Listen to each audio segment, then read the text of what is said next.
നിങ്ങളുടെ favourite shows ഇനി ഒരിക്കലും മിസ്സാവില്ല. ഇപ്പോൾ C5 കാണും നിങ്ങളുടെ ഫേവറേറ്റ് ഷോസ് തികച്ചും സൗജന്യമായി.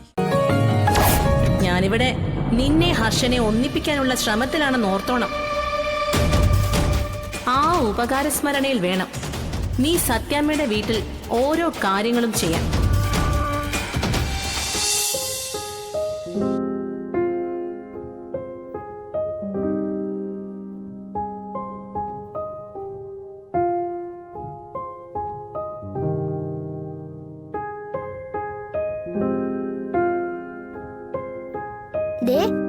ബർത്ത്ഡേക്ക് സത്യയും സത്യയുടെ അമ്മയും എല്ലാരും വരുന്ന.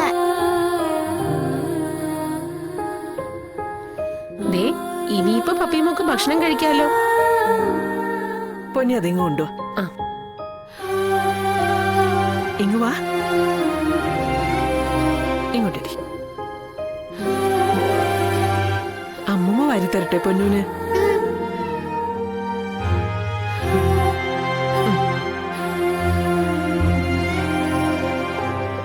കഴിക്ക.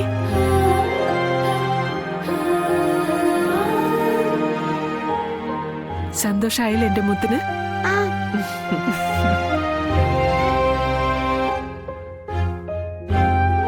സത്യഭാമയെ വിഡ്ഢിയാക്കിയെന്ന എന്റെ ഭർത്താവിന്റെയും ശാലിനിയുടെ അനിയത്തിയുടെ ഒക്കെ വിചാരം.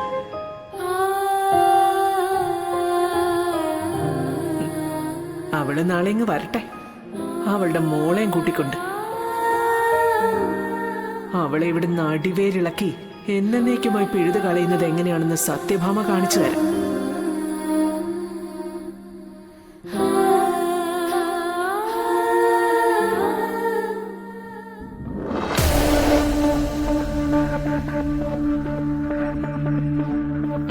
കഴിക്ക.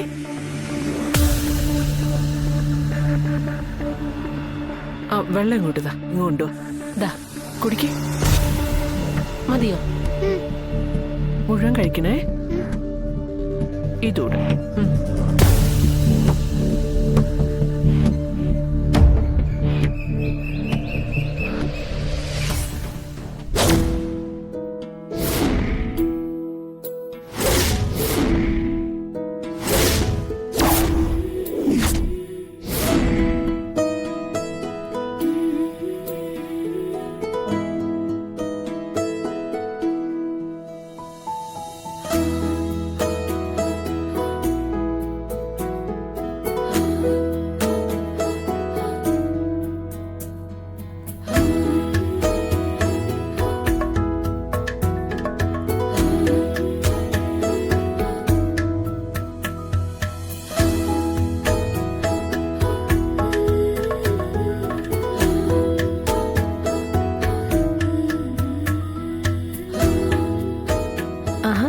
ആരെയോ കിനാവ് കാണുന്ന പോലുണ്ടല്ലോ.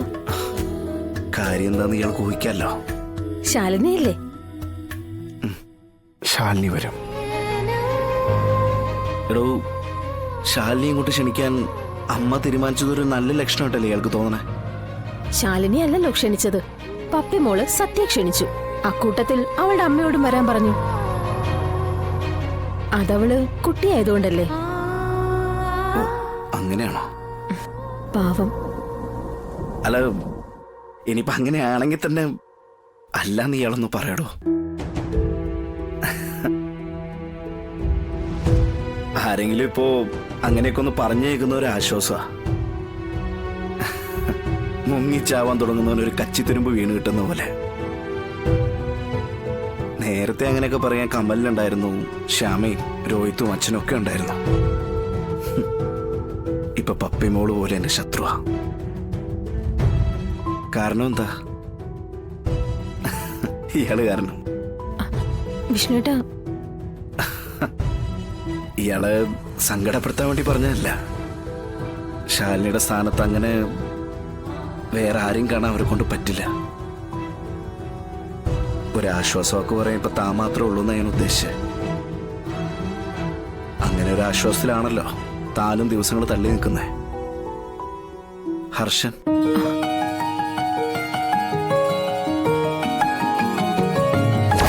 ഞാനിവിടെ നിന്നെ ഹർഷനെ ഒന്നിപ്പിക്കാനുള്ള ശ്രമത്തിലാണെന്ന് ഓർത്തോണം. ആ ഉപകാരസ്മരണയിൽ വേണം നീ സത്യാമ്മയുടെ വീട്ടിൽ ഓരോ കാര്യങ്ങളും ചെയ്യാൻ.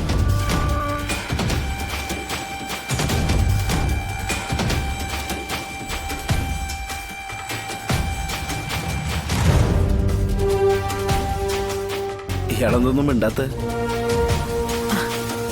ഞാൻ ഹർഷനെ പറ്റി ആലോചിക്കുകയായിരുന്നു വിഷ്ണുവേട്ടാ. അറിയാം, ഹർഷനെ പറ്റിയിട്ട് ഒരുപാട് മധുര സ്വപ്നങ്ങളുണ്ടെന്ന്. രണ്ടുപേരെയും സ്വപ്നങ്ങൾക്ക് വേണ്ടി നമ്മൾ ഒരുമിച്ച് നിൽക്കല്ലേ. ഇപ്പൊ നമ്മളെ ശപിക്കുകയും വെറുക്കുകയും ചെയ്യുന്നവരെല്ലാം നമ്മുടെ ഈ നാടകം യഥാർത്ഥ പ്രണയത്തിന് വേണ്ടിയിട്ടാണെന്നറിയുമ്പോൾ പഴയതിനേക്കാൾ കൂടുതൽ സ്നേഹിക്കും. സ്നേഹിക്കുന്ന മനസ്സുകളെ തമ്മിലകറ്റുന്നേക്കാൾ വലിയ പാപമൊന്നുമില്ലടോ. ഞാനിപ്പോൾ അത് തിരിച്ചറിയുന്നുണ്ട്. ഏത് സ്വർഗത്തിന് വേണ്ടിയാണെങ്കിലും വിഷ്ണുവേട്ടന്റെയും ശാലിനിയുടെയും സ്വപ്നം തകർത്തുകൊണ്ട് കാർത്തികയ്ക്ക് ഒന്നും വേണ്ട മധുശ്രീ. മാപ്പ്. ഹലോ, ഇയാൾക്ക് എന്താ തോന്നുന്നത്? ഇതൊരു നല്ല സൂചന തന്നെയാ. ശാലിനി വരട്ടെ. സത്യമേ ശാലിനിയായിട്ടുള്ള അകൽച്ചയൊക്കെ മാറട്ടെ. ഹർഷനെത്തുമ്പോ സത്യാമ്മയ്ക്ക് ശാലിനിയെ സ്വീകരിക്കാൻ അത് കൂടുതൽ എളുപ്പമാകും. അതാ ഞാൻ പറഞ്ഞത്.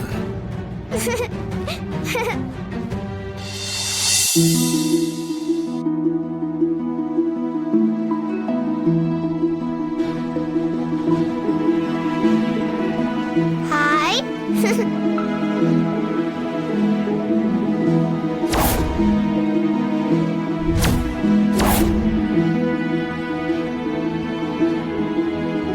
ഹായ്. ഡേ, ഇഷ്ടപ്പെട്ട അലങ്കാരങ്ങളൊക്കെ? ആ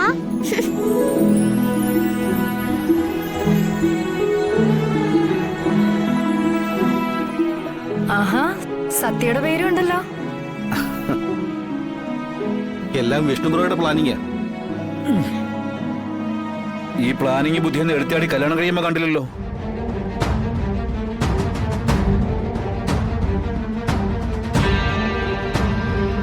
കല്യാണത്തിന് ഇപ്പൊ എന്താ ഒരു കുഴപ്പം?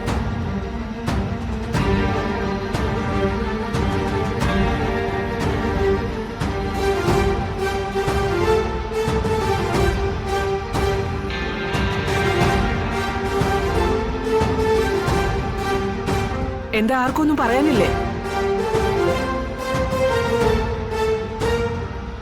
കുഴപ്പം എന്താന്നേ എന്നെ കൊണ്ട് പറയിപ്പിക്കണ്ട സാമേ. എന്നാ പിന്നെ രാഘവേട്ടൻ പറയ്, ഞാൻ കേൾക്കാം. ഒരു നല്ല ദിവസമായിട്ട് രണ്ടാളും കൂടി തുടങ്ങല്ലേ. ഡാ, അതോർത്തിട്ട് ഞാൻ പലത് ക്ഷമിക്കുന്നത് കേട്ടോ.